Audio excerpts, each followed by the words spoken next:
Uh, Hello, ladies and gentlemen. How are you today? Today we are going to discuss a very important issue, and it's related to the crisis in the Gaza Strip. And we are seeing for the past 7 months, over 35,000 people have been murdered in this war between Israel and Hamas, and we have seen, uh, and the majority of the people who have died, who have been killed in this crisis, are women and children. And it's a very unfortunate situation, and it doesn't seem to stop anytime soon. So today we have a guest from the UK. She's going to share her views on and her she's going to analyze the crisis, and she's going to present her opinions on this what many people consider a genocide. So we are going to welcome Miss Natalie Potter. She's an artist from the UK, and she has been advocating on social media uh, against this uh, war, against the crisis, against the humanitarian crisis in the Gaza Strip. So let's welcome Natalie Potter. How are you, Hello, Natalie? I'm good. Thank you for having me. Okay, I'm very thankful to have you on the show. Okay, Natalie, what is your observation of this crisis? So on October the 7th last year, I think it was quite a shock to a lot of people. And I have been familiar with the issues in Palestine and Israel for some time. I actually have a Palestinian friend, and I knew a little bit about it.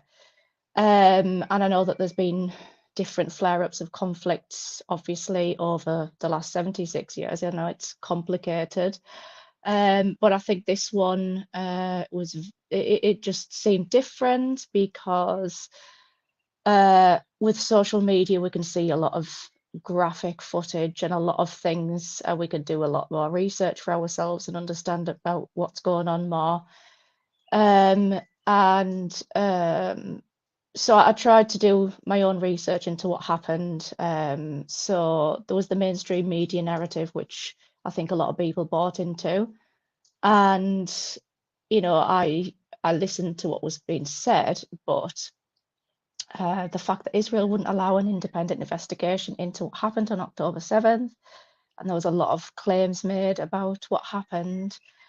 And I think that we've all heard of the 40 beheaded babies, which was it was a false claim, and I don't know if I'm allowed to say the mass rapes, but that was also something that has never been proven. So I think what the problem is that we were told one thing by the media, and we didn't get to see the real. We didn't get to see an investigation. All investigations were blocked by Israel, and they wouldn't allow anything. So you know, I think that's the first thing, and then I think the second thing, the mainstream have always said that Israel are a democracy, and it's always been portrayed as the democracy in the Middle East. But yet, if you do a little bit more digging, we find out that actually it's not a democracy at all. And the horrible situation in the West Bank, where they're under brutal occupation, and they can't even go to the hospital without going through checkpoints. They can't use the same roads. They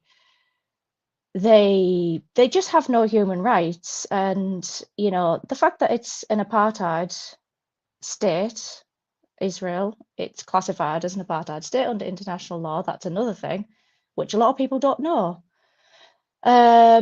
So there's that element to it as well. Um, and the Gaza Strip again in 2007 was put under blockade. So they're controlled by anything that goes. I think there's three uh, places that they can get anything coming into the Gaza Strip. They can't get any shipments from land or air. That's why they call it an open air prison or concentration camp. It's being referred to as. So they're living under like this brutal oppression in the Gaza Strip. there's a blockade.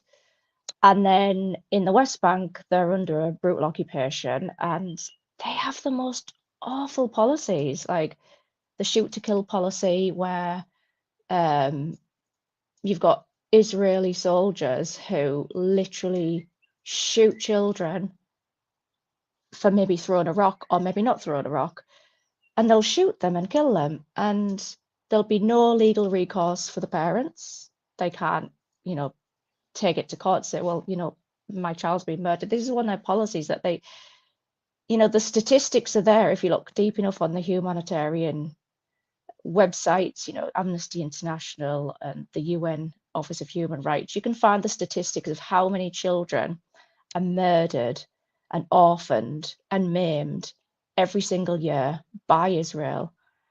And it's just shocking that the world has been silent about this for such a long time, and the mainstream media have not covered any of these horrible, shocking incidents before October the 7th.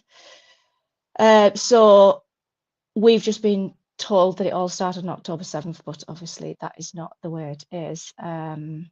So I think obviously the world's woken up. We've all seen the things on social media which have horrified most of us, and I'm deeply traumatized by the things I've seen, as a lot of people are, and I think the majority of people understand that there's one oppressor and one state that is oppressing another group of people.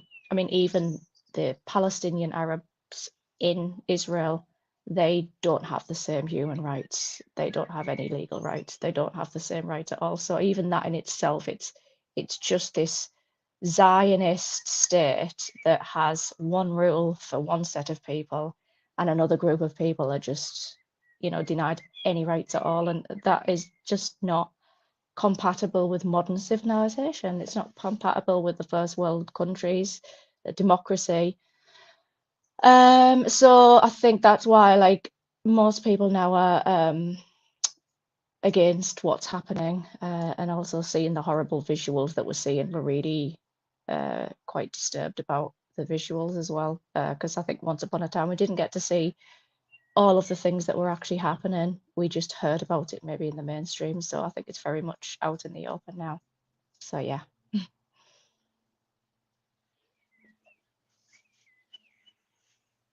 Okay, I will ask some questions, and if you consider a question to be controversial or you think that you do not want to answer that question, you can just simply ignore that.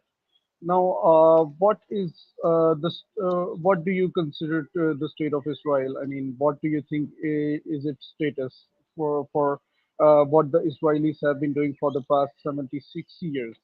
Do you recognize the state? I mean, the circumstances due to which the state of Israel was created, the Nakba of the 1948, and how the Palestinians were displaced, how they were deprived of their homeland, they were kicked out, literally kicked out of their cities where their residences, and they had to Hmm. relocate to the Gaza Strip.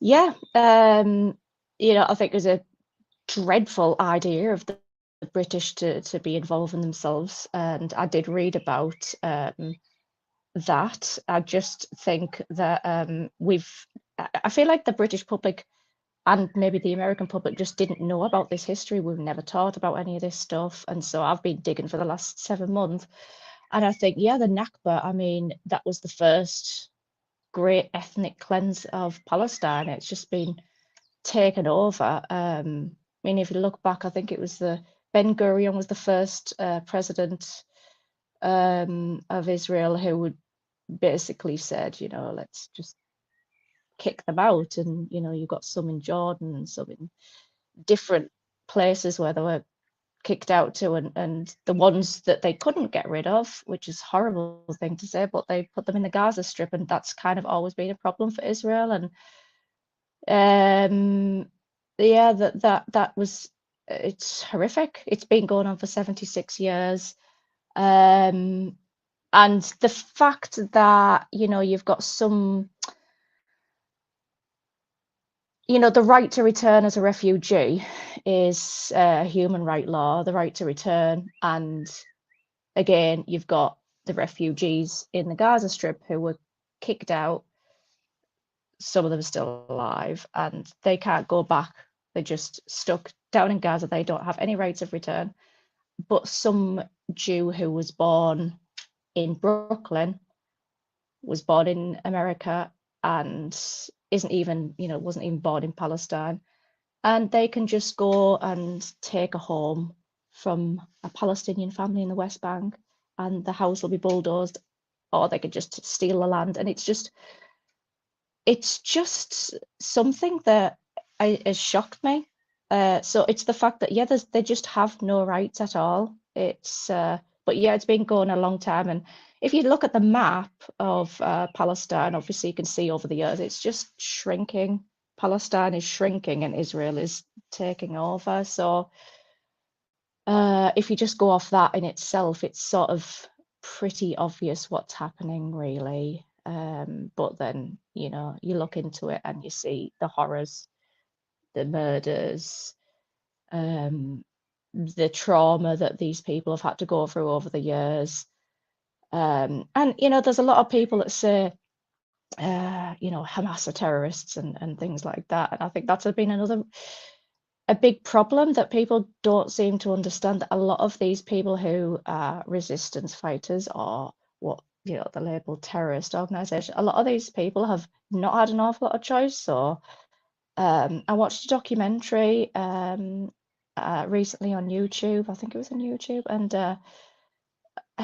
there was a child who sort of went to be a resistance fighter, and his dad and his brother was murdered by Israeli forces, which happens all the time, daily in the West Bank, daily. And obviously, if you suffer that kind of trauma as a child, you're going to feel vengeful, you're going to feel angry, you're going to want to resist oppression, you're going to want to protect your family.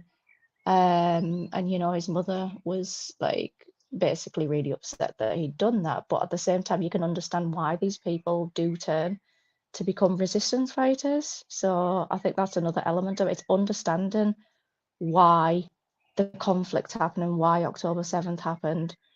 It's a cause and effect situation. So it's, get to the root cause of why it's happening. It's because these people are being oppressed and they're being denied human rights. They're just being ethnically cleansed. So I think that's another thing that people need to understand before condemning the violence from Hamas. They need to understand, why is this happening. If you look at what there was the thing, release the hostages and bring them home. That was a big thing, and I get that with the Israeli hostages, but Hamas had actually said, that I've actually requested the release of many hostages that are currently in Israeli detention centers, and some of those hundreds of children who have been illegally removed from the West Bank as children and detained, read the rights in Hebrew, not being given any um, lawyers, just read the rights in Hebrew. The mothers and fathers don't know where they go, and they actually, I mean, this is well documented. There's other journalists that have said this. If you like John Pilger, and he's a journalist, I think he's recently died. But so if you look at what they've been doing for such a long time, and they've got children who are hostages in Israel, and Hamas has said, well, if you release our hostages, we can do a hostage exchange, and Israel have not wanted to know any of that. The narrative had just been that Hamas have just gone in there, taken the hostages, and it's just been a one-sided situation. So I think that's another element to it, that there's the mainstream one to have a one-sided narrative to it, when it's just not the case at all.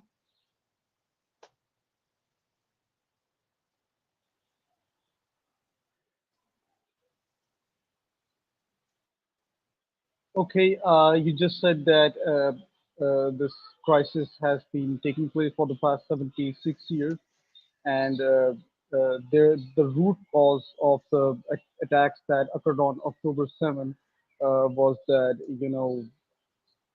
the ethnic cleansing and the lack of basic human rights for the Palestinians. These have been some of the root causes that led to the attack on October 7th. And you said that that labeling Hamas as terrorists is just a reason for the state of Israel to commit what many people say it's a genocide. So I will just extend this Mm, your opinion, and I will ask the next question, and that is, uh, that the recent news that broke out that Egypt and Qatar have negotiated with Hamas to, and they proposed a ceasefire, and Hamas agreed to it, but the Israeli government has rejected the ceasefire agreement, and they are hell bent on invading Rafah, and they have been, and after forcing the entire Gaza Strip, the entire population of the Gaza Strip to escape to Rafah, and now they have started bombing Rafah mhm. there, and now the displaced Palestinians have no place to escape. They have no place to go. So, how do you look at this issue? And what do you think why the Israeli government is hell bent on doing so?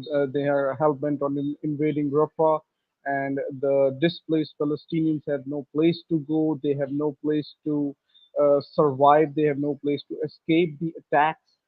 And even when Hamas is proposing a ceasefire, Hamas has accepted the proposal for ceasefire.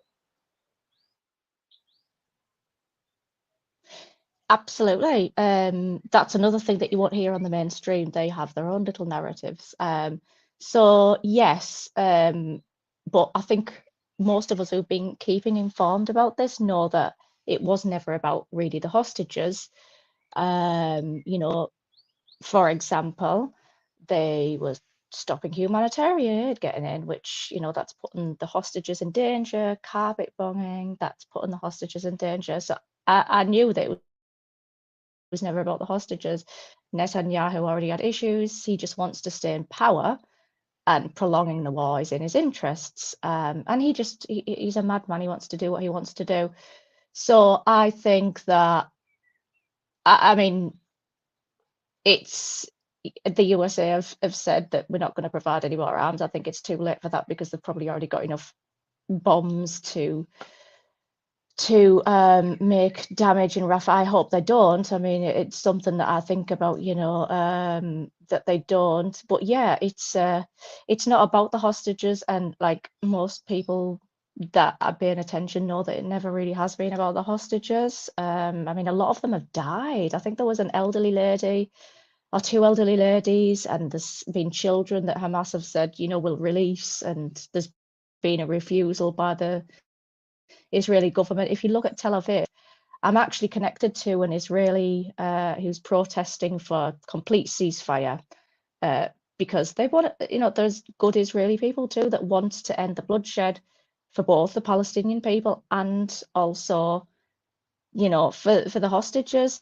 So, some of the people in Tel Aviv, quite a lot, are protesting for this whole thing to stop, but the government, Netanyahu and his crazy right-wing cabinet. I mean, these were the people 7 months ago who were literally making genocidal statements. And, you know, I knew 7 months ago that, if you've got the whole cabinet that are making genocidal statements to wipe the whole of all the Palestinians, apparently they say they're guilty, there's no innocent person, and you've got crazy government in Israel. So it was obvious from the start it was never really about releasing the hostages.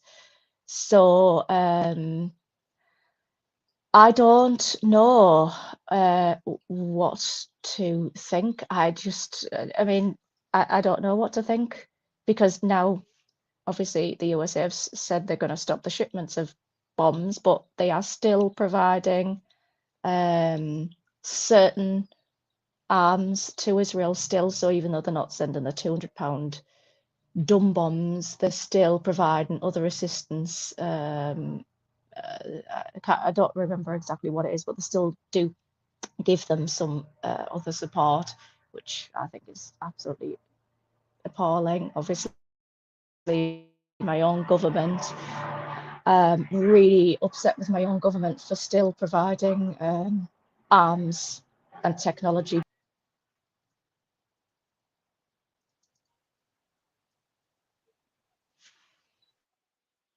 Okay, you just said that the government of the UK has.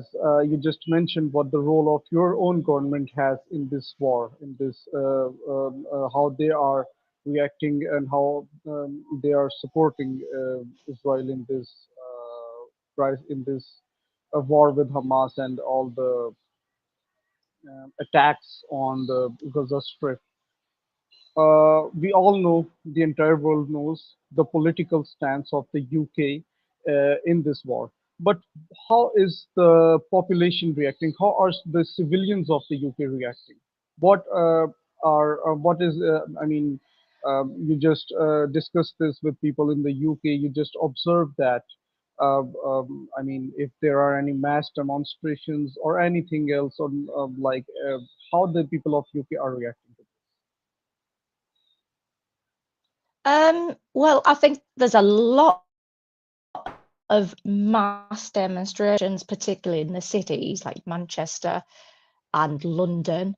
So there is. It's just, in the suburban areas, not so much, but in the cities, absolutely. And also, I think in the universities, there's quite a lot of universities in England, and I'm not sure about Scotland, but in England, definitely, you see the knock-on effect from the encampments in America. So what is happening with the protests in America, where they're all encampments, and a lot of them are, Jewish students who are like Jews for Justice, Jewish Voice for Peace, and all this.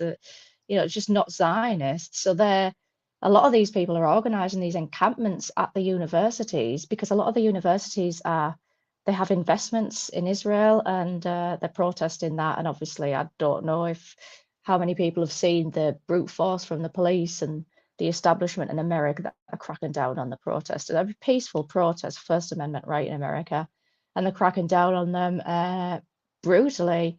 So I think that as the world sees that as well, it's also a bit of a wake-up call, like, okay, um, this isn't exactly how we thought the democracy was. We're starting to see the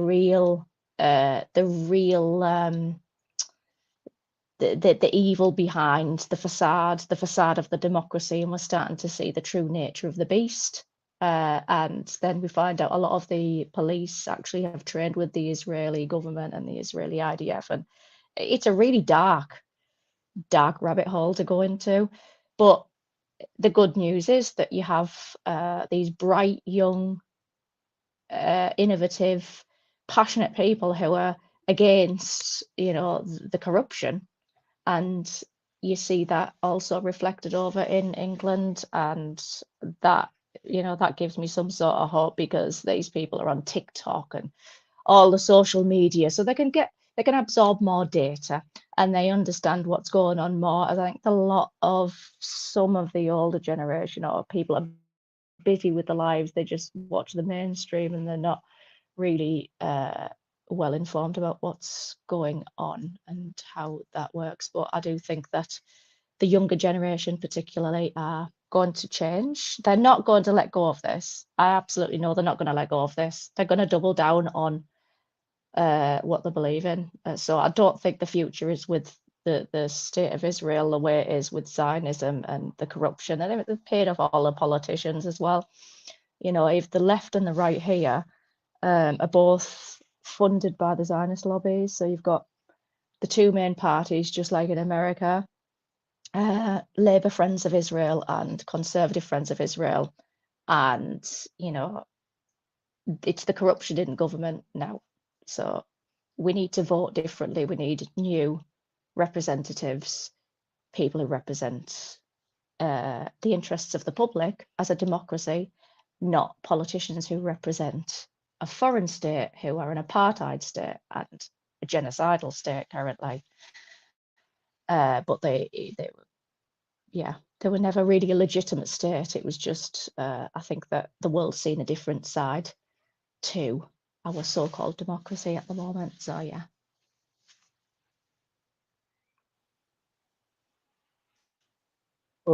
Okay, there is still one thing I have not been able to understand.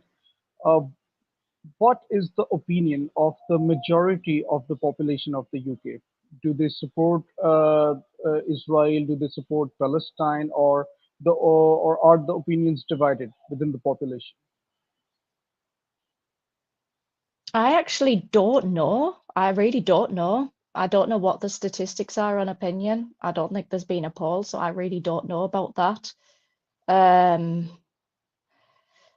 I really don't know. I think that, as I say, the younger generation are more informed. I don't know. I think that in the cities, I feel a sense of hope when you see everybody protesting, and I feel positive, like, oh wow, people are good at heart. They do see what's going on. But then, and other times, I'll post something on Facebook, and a lot of people that I know won't comment or they won't like it, and so that disappoints me because I would prefer a lot of British people, white people, to be a little bit more passionate about human rights, but I don't know. I really don't know what the statistics are on it. I'd like to hope that most people see what's going on and will vote differently, but I've also heard that it looks like we're also going to get Keir Starmer as our next leader, and that doesn't fill me with an awful lot of hope. I don't know if you know, is George Galloway is the leader, and he's gone from 0 to 100 so quickly. He's always been anti-war and he's always been pro-Palestine, and he's grown so much recently. So I mean, I'd love to see him as the next leader. How popular he's become, and if he's going to be uh, a viable prime minister in terms of popularity. I don't know what the statistics are. I could just hope, and that's why I think I post every day. I keep posting stuff, so in the hope that people vote differently. Um, but I think just raising awareness is the only thing that you can do.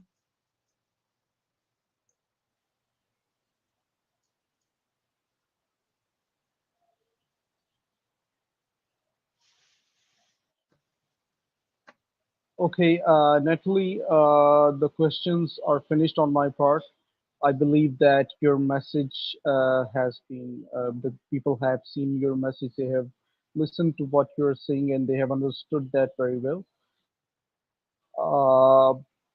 We have discussed the problems, we have discussed the issues with the war and the effects that the Palestinians have to suffer for the past 7 months, or to be precise, for the past 76 years.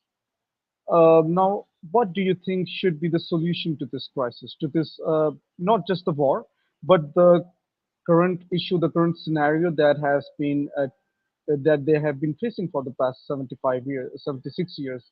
Let it be the discrimination, let it be the violation of human rights, let it be the ethnic cleansing. What do you think is the overall solution to this war and this overall 76-year-old issue? Well, I think I made a comment recently online about um, I'd made previous comments and I'd been attacked for them. Um, and so I think that the state of Israel is an illegitimate state because it's an apartheid state, and I don't agree with apartheid. So if you don't agree with apartheid and you agree with universal human rights, then you can't possibly support Israel. So there's that. If Israel suddenly decide to give people universal human rights, great. But they don't want to do that, and they haven't done that for 76 years because it's founded on Zionism, which is a fascist political ideology. So I think that it needs to be, if Israel wants to exist and not have massive, complex world problems and create World War III, I think that it's ultimately going to have to change.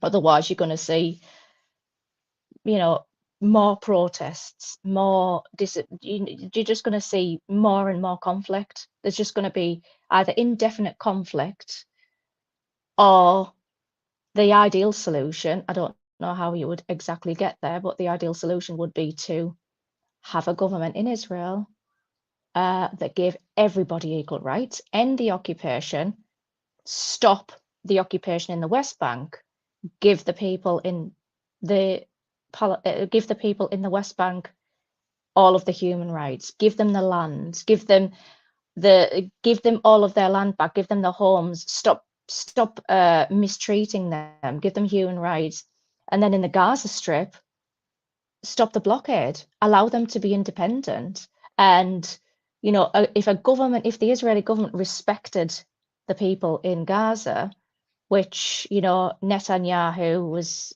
propping up Hamas, and I mean it's all very strategic if you look into the complexities of it. Netanyahu was propping up Hamas because he wanted to divide the Fatah and the PLO from the Gaza Strip, divide and rule. It's the old tactic. But even before that, even before that there was issues. It's just been ongoing issues. So I think that some sort of intervention um, to get obviously the current government out, even the people in Israel, uh, a lot of them, not all of them, some of them, there's extremists, many, but they need to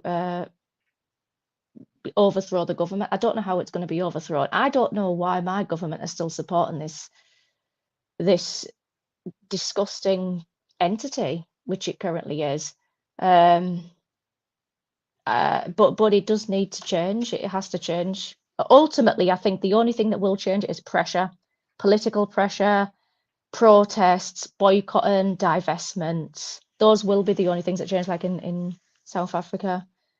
It'll come to a point where it'll just be too much pressure for the governments who are obviously getting lots of money out of it to serve their own interests in the Middle East for the so-called democracy. It will come a point where they just have to change it. How long that'll go on, I don't know, but they have to, and it has to be equal rights for everybody. Yeah, and the Palestinians need to have the right to go back to their homes, the refugees, displaced in other areas of the world and in the Gaza Strip as well. So,